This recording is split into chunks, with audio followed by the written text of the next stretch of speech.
சத்தம் கேட்டு சித்தம் செய்ய தத்தம் செய்தோம். காவேஸ் வனாந்தரம் அதிரும் பெண்மானும் புத்தியை ஈன்றிதுவே. வார்த்தை வரும்போது தடைகள் யாவும் மாலிதும். நல்ல செய்தி சொல்கிறீர், பள்ளங்களை நிரப்புவீர். வார்த்தை வரும்போது குறைவு எல்லாம் நிறைவாகும். அக்கினி ஜாலை பிளக்குமே, கேதுரு மரமும் முறியுமே.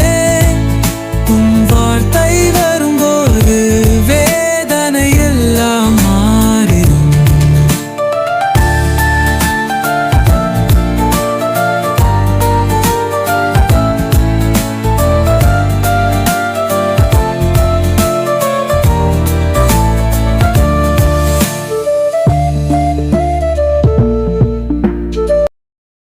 பிரைஸ் தி லார்ட், ஹல்லேலூயா. சீயோன் வேதாகம ஆய்விற்கு அன்போடு கூட இயேசு கிறிஸ்துவின் நாமத்தில் உங்களை வரவேற்கிறேன். இன்றைய தினத்திலும் ஏசாயா தீர்க்கதரிசன புஸ்தகம் அதிகாரங்கள் 28, 29 மற்றும் 30 அதிகாரங்களில் உள்ள வசனங்களை தியானிக்க சர்வபலமுள்ள தேவன் நமக்கு கிருபை பாராட்டுவாராக.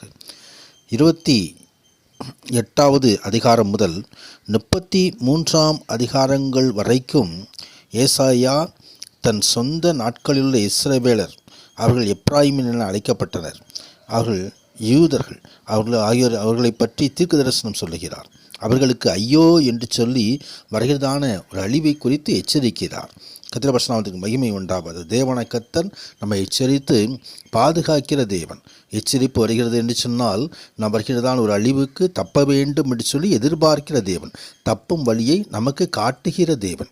கர்த்தருடைய பரிசுத்த அவரே நம்மை தாங்குவார், தப்புவிப்பார், ஏந்துவார், சுமப்பார். கர்த்தருடைய பரிசுத்த மகிமை உண்டாவதாக. இந்த எப்ராயிமனுடைய வெறியரின் பெருமையான கிரீடத்துக்கு ஐயோ! மதுபானங்களை மயக்கமடைந்தவர்களின் செழிப்பான பள்ளத்தாக்குகளுடைய கொடுமுடிகளின் மேலுள்ள அலங்காரமான ஜோடிப்பு வாடிப்போகும் என்று சொல்லி ஆண்டவருடைய எச்சரிப்பை கொடுக்கிறார். எப்ராயிமுடைய வெறியரின் பெருமையான கிரீடம் காலால் மிதிக்கப்படும். அவருடைய பெருமைக்கு விரோதமாய் ஆண்டவர் பெருமையுள்ளவர்களுக்கு எதிர்த்து நிற்கிறார், தாழ்மையுள்ளவர்களுக்கோ கிருபை கொடுக்கிறார். கர்த்தருடைய பரிசுத்த மகிமை உண்டாவதாக. ஆனாலும் அக்காலத்திலும் சேனைகளின் கர்த்தர் தமது ஜனத்துக்கு மீதியானவர்களுக்கு, இந்த பாவங்களில் விளங்கி இருக்கிறவர்களுக்கு மகிமையான கிரீடமும் அலங்காரமான முடியாகவும் இருப்பார். கர்த்தருடைய பரிசுத்த மகிமை உண்டாவதாக. அவர்தானே அவர் நீதியின் தேவன், நீதி பிரபு. கர்த்தருடைய பரிசுத்த மகிமை உண்டாவதாக. அவர்தாமே நீதியின் சூரியன். கர்த்தருடைய பரிசுத்த மகிமை உண்டாவதாக. பாவங்களிலே தங்களை ஈடுபடுத்தி கொள்கிறவர்களுக்கு ஆண்டவர் நீதியை வழங்கும்படியாக வருகிறார். அவர்களுக்கு ஐயோ என்று சொல்லி எச்சரிக்கிறார். ஆனாலும் ஆண்டவராகிய தேவன் பாவத்துக்கு பரிகாரமாக தன் சொந்த குமாரனையே நமக்காக தந்தவர். கர்த்தராகிய ஆண்டவர் உரைக்கிறதாவது, இதோ அஸ்திபாரமாக ஒரு கல்லை நான் சீயோனிலே வைக்கிறேன், அது பரீட்சிக்கப்பட்டதும் அது விலையேறப்பட்டதும் திட அஸ்திபாரம் உள்ளதுமான மூளைக்கல்லாயிருக்கும். விசுவாசிக்கிறவன் பதறான் என்று சொல்லி மேசியாவை குறித்து ஆண்டவர் ஒரு மகிமையான தீர்க்க தரிசனத்தை தருகிறார். பாவத்தினால் பலவிதமான அக்கிரமத்தினால் மீறுதல்களினால் இதோ அதில் அமிழ்ந்து போன மக்களை மீட்டுக்கொள்ளத்தக்கதாக மீட்பர் வருகிறார் என்று சொல்லி தீர்க்க தரிசனம் வருகிறது. கர்த்தருடைய பரிசுத்த மகிமை நாமும் கூட அந்த மீட்பருடைய மீட்பை நாம் பெற்றுக்கொள்ள ஏற்கனவே வந்து 2000 ஆண்டுகளுக்கு மேலாக ஆகிவிட்டது. அப்படி மீட்பை, அப்படி ரட்சிப்பை நாம் பெற்றுக்கொள்ள வேண்டும். செயல்களின் கர்த்தரே, அவரே ஆலோசனையில் ஆச்சரியமானவர், செயல்களிலே மகத்துவமானவர். அந்த மகிமையான தேவனை நாம் பற்றிக்கொள்வோம். தொடர்ந்து 29வது அதிகாரத்திலே தாவீது நகரத்துக்கு அங்கே ஆண்டவர் சொல்கிறதான ஒரு எச்சரிப்பை குறித்து பார்க்கிறோம். தாவீது வாசம் பண்ணின நகரமாகிய அரியேலே, ஐயோ! வருஷா வருஷம் பண்டிகைகளை ஆசரித்து வந்தாலும் அங்கே இடுக்கம் உண்டாகும், துக்கமும் சலிப்பும் உண்டாகும்.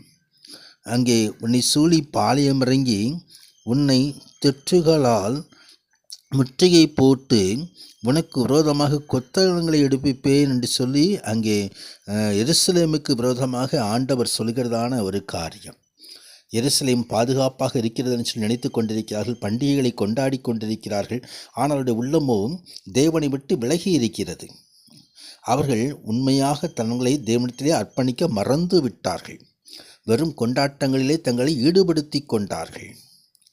ஆம், கர்த்தர் உங்கள் மேல் கனநித்திரையின் ஆவி வரப்பண்ணி உங்கள் கண்களை அடைத்து ஞானதிஷ்டிக்காராகிய உங்கள் தீர்க்கதரிசிகளுக்கும் தலைவர்களுக்கும் முக்காடு போட்டார். கர்த்தர் பிரசன்னத்துக்கு மகிமை உண்டாவதாக. அவர்கள் ஆராதனை கர்த்தர் பார்க்கும்போது தங்கள் உதடுகளினால் என்னை கனம் பண்ணுகிறவர்கள், அவர்கள் இருதயமோ தூரமாய் விலகி இருக்கிறது.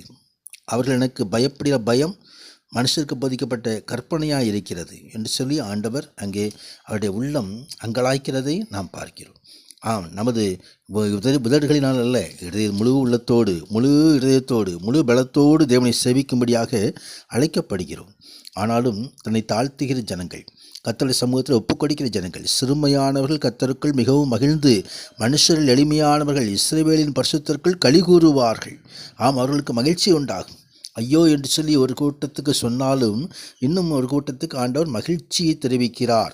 கர்த்தர் பிரசன்னத்துக்கு மகிமை உண்டாவது. அது எப்ராயிமாக இருந்தாலும் சரி, எருசலேமாக இருந்தாலும் சரி, 30வது அதிகாரத்தில் சொல்லப்பட்ட முரட்டாட்டமுள்ள புத்திரராக இருந்தாலும் சரி, கர்த்தர் பிரசன்னத்துக்கு மகிமை. அவர்கள் என்ன எதற்கு முரட்டாட்டம் பண்ணுகிறார்கள் என்று சொன்னால், எகிப்துக்கு பார்வோனுடைய அடைக்கலத்தை நாம் பெற்றுக்கொள்ள வேண்டும். ஆம், ஆண்டவர் சொல்கிறதான ஒரு காரியம், எகிப்துக்கு போகிற முரட்டாட்டமுள்ள புத்திரருக்கு ஐயோ, பார்வோனுடைய பலன் உங்களுக்கு வெட்கமாக எகிப்தினுடைய நிழலொதுக்கு உங்களுக்கு லட்சையாக இருக்கும். அப்படித்தான் ஆண்டவர் அங்கு எச்சரிக்கிறார். ஆம், அது தமக்கு பலவிதமான துன்பங்கள் வரும்பொழுது நாடி ஓடுகிற பிள்ளைகள். ஆம், ஆண்டோட சமூகத்தில் நாம் எந்த துன்ப வேளையிலும் கர்த்தருடைய சமூகத்தில் ஒப்புக் கொடுக்க வேண்டும். ஆம், சீயோனை சேர்ந்த ஜனங்கள் எருசலேமில் வாசமாக இருப்பார்கள். நீ அழுது கொண்டிராய், உன் கூப்பிடுதலின் சத்தத்துக்கு அவர் உருக்கமாக இறங்கி அதை கேட்டவுடனே உனக்கு மறு உத்தரவு அருளுவார். ஆமாம், அந்த உன்னத தேவனை பற்றி கொள்வோம். ராஜா மகிமையான காரியங்களை நமக்கு செய்தருள்வாராக. ஆமீன்.